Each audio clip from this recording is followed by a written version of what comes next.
Hello everyone, we are today with Tomi, which is developing a great project of a Kickstarter. Hello Tomi, could you tell me more about your 5e project? That Hi, well, sure. Great to be here. Thanks for having me. Um, so my company Elderbrain is a developer of adventures for fifth edition Dungeons and Dragons, and we have a campaign that's live at the moment. It's called Torrents of the Spellhoarder. It's our second Kickstarter, following the success of Crown of the Oathbreaker, which is our flagship book or our first book. Torrents is actually a continuation of the campaign of Crown of the Oathbreaker. It's a seafaring adventure to the legendary Isles of Santaros and the lost underwater kingdom of Arvanshi.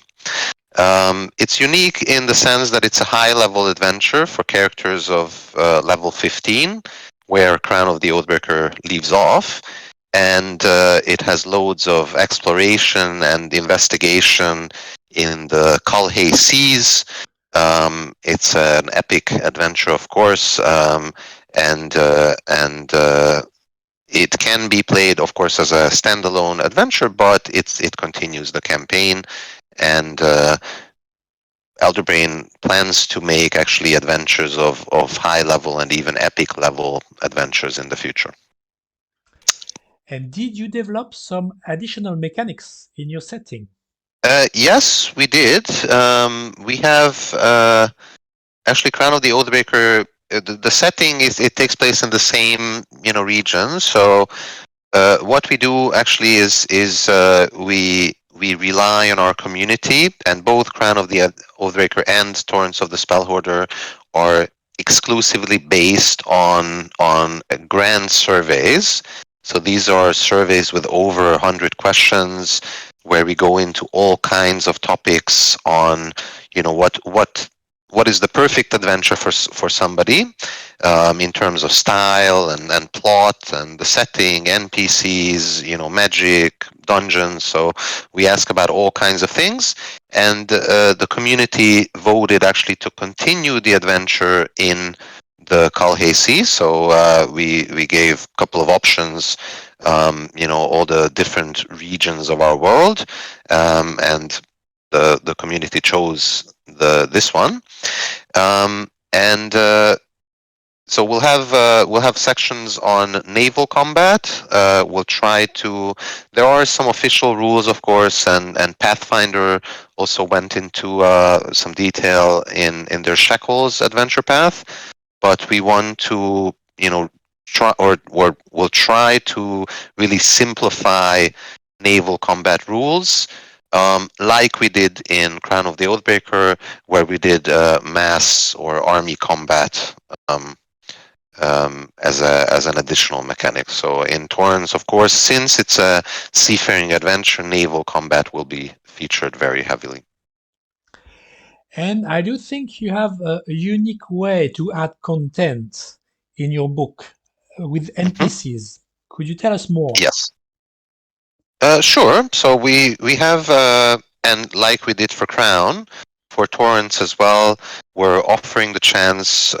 There's a reward tier, the all-in reward tier, where you get all the goodies and both accessory boxes, deluxe boxes, for both adventures.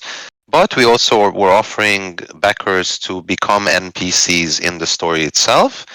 This means that you can send in your photo, and our graphics team, our wonderful illustrators, will create NPC portraits based on the photos. So actually, the likeness of our backers, and our backers can actually select from uh, existing NPCs in the story to take on their likeness, or they can come up with their own character names, occupation, role in the story, descriptive descriptions, or distinguishing traits, and we'll immortalize them in the book. And it's a great present, of course. Or since if you don't want to have the or the portrait based on your likeness. Some people in the past sent us pictures of their cats. So we made like tabaxi NPCs. So the choice is totally up to you how you want to be featured in the book. Oh, I would like to have a portrait of my dog in the next book. um, Now I would like to know a bit more about you. Could you Mhm. tell me how long you have been playing RPG and what license did you play? Well, we've been playing since second edition, AD&D, so over 30 years at this point. Yes, a long time. Um, with the same people, actually. So the founders of the company, um, Gabor, David, and myself, we're best friends, and we started playing together when AD&D second edition came out. So we've played mostly D&D through third edition and 3.5, and then we played a lot of Pathfinder and many of the great adventure paths that were around. And we kind of skipped fourth edition, so that's when Pathfinder was the top favorite, and then fifth edition, since we love the really simplified rules and less of a statistical approach and more of a role playing approach. So fifth edition is definitely our favorite. But we also love our I would say our two other most favorite licenses or rule sets are Call of Cthulhu and Cyberpunk. So those are I would say the top three. But we've played all kinds of stuff: Ars Magica, Shadowrun, Conan. So Star Wars. So really, kind of we dipped our toes into many different games and rule systems. But D&D has always been our top favorite. Okay. Could you tell me one peculiar story or one fate that happened in one of your games? Sure. Um, Not sure if you know it. There's the box set Dragon Mountain. It was a old second edition, huge box set with lots of poster maps. So it was really a grand adventure, and we were playing it for long. I would say over a year, and loved it.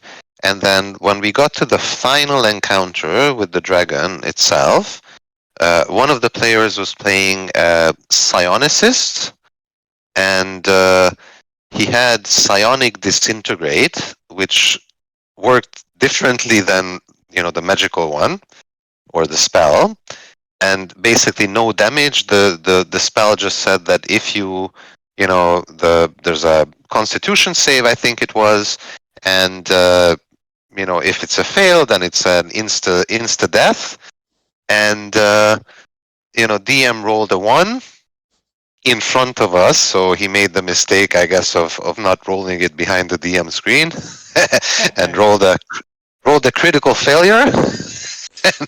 and then and this was like the first round of combat, and then spend the next half an hour looking up rules, trying to weasel his way out of the situation.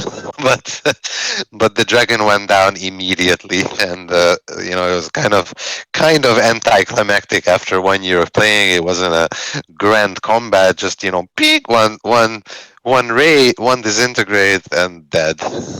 So I would say that was one of the most notable failures. Successes for the players, failure for the DM, I guess. Yes, but overall a great memory. Yeah, it was sure, and a grand ending to a great campaign. Sure, sure. And we have always some people listening to our podcast and are players and want to become a dungeon master. It can be Mhm. quite intimidating at first, but would you have some advice to give them? Sure. I would say, of course, preparation is the key. So if a DM should be, of course, more prepared, of course, than a player. A player should, of course, know their character and really do the research into their abilities and what they're capable of. But a DM has to be aware of all the NPCs and monsters and plot lines and everything in the story.